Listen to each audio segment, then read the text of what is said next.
Hello guys, नमस्कार. Welcome to my channel. मी आहे प्रियंका बनसोडे आणि आज आहे मार्गशीर्षचा पहिला गुरुवार आणि माझी मम्मी करते आहे पूजा. आणि मी घेतले आहेत तांदूळ खिरीसाठी. त्याला धुतलंय आणि आता त्याला सुकवायला ठेवणार आहे मी. आणि आता टाकते मी चायपत्ती आणि सगळे खडे मसाले आणि ह्याची पोटली बांधून मी टाकणार आहे छोल्यामध्ये. त्यामध्ये मी घेतले लवंग, काळी मिरी, तेजपत्ता, दालचिनी आणि ह्याला बांधून मी छोलेमध्ये टाकते. छोले मम्मीने रात्रीच भिजवून ठेवले होते आणि आता मी त्याला टाकून देते कुकरमध्ये आणि भात पण लावते. गॅसवरती 5 शिट्टी द्यायला ठेवलंय आणि आता मी तूप टाकलंय पॅनमध्ये. एका साईडला दूध गरम करायला ठेवलंय आणि तांदूळ मी ते सुकवलेले भाजून घेतलेत आणि ते आता मी दुधामध्ये टाकून घेतले. इकडे मी पीठ मळून घेते पुरीसाठी, कारण आजचा बेत आहे पुरी, छोले आणि तांदळाची खीर.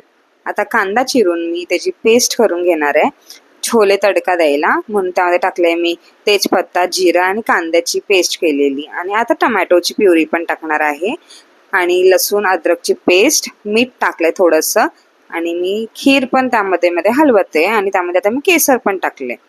खिरीसाठी बदाम आणि काजूला मी कट करून घेणार आहे आणि त्याला मी आता थोडंसं तुपामध्ये तडका देते.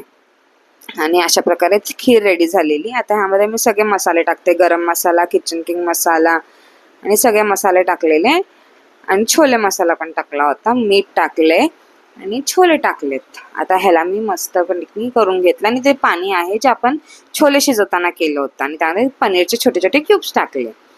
आता हे मी अद्रक, लसूण, कढीपत्ता आणि हिरवी मिरची 2 घेतली. ह्याचा मी तडका छोल्यामध्ये टाकायला करते म्हणून तूप टाकलंय आणि तुपामध्ये मी आता सगळं ते जे कट केलं होतं मी अद्रक, लसूण, कढीपत्ता आणि कोथिंबीर सगळं मी आता तडक्यामध्ये टाकून तडका देणार आहे. आणि वरतून आता कोथिंबीर टाकून त्याला मिक्स करून 5 मिनिटं बंद करून ठेवणार आहे. आणि बंद करून झाल्यावरती मी भाताची तयारी करते. आता मी व्हेज पुलाव करते.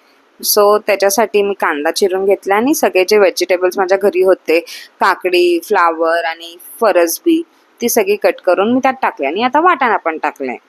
आणि भाताला मी जो आपण कुकरमध्ये लावला होता त्याला मी सगळा सुट्टा करून घेते. आता हळद टाकली आहे, ब्लॅक पेपर थोडंसं टाकले आणि व्हाईट व्हिनेगर टाकून मीठ टाकले. आणि आता त्यामध्ये मी भात टाकते आणि त्याला चांगलं मिक्स करून घेणार आहे. आणि मग लास्टला मी त्याच्यामध्ये कोथिंबीर टाकते.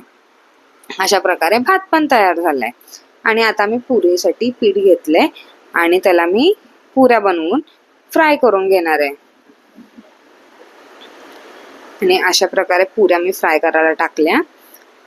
आणि मी आज विसरली होती, मला 2 ताटं करायला लागतील म्हणून मग मी एकच ताट केलं आणि नंतर मग मी परत दुसरं ताट बनवलं स्वामींसाठी, कारण की मला नंतर मम्मी ओरडली जराशी की एकच ताट का केलं म्हणून. पण त्याची व्हिडिओ मी नाही टाकली ह्याच्यामध्ये.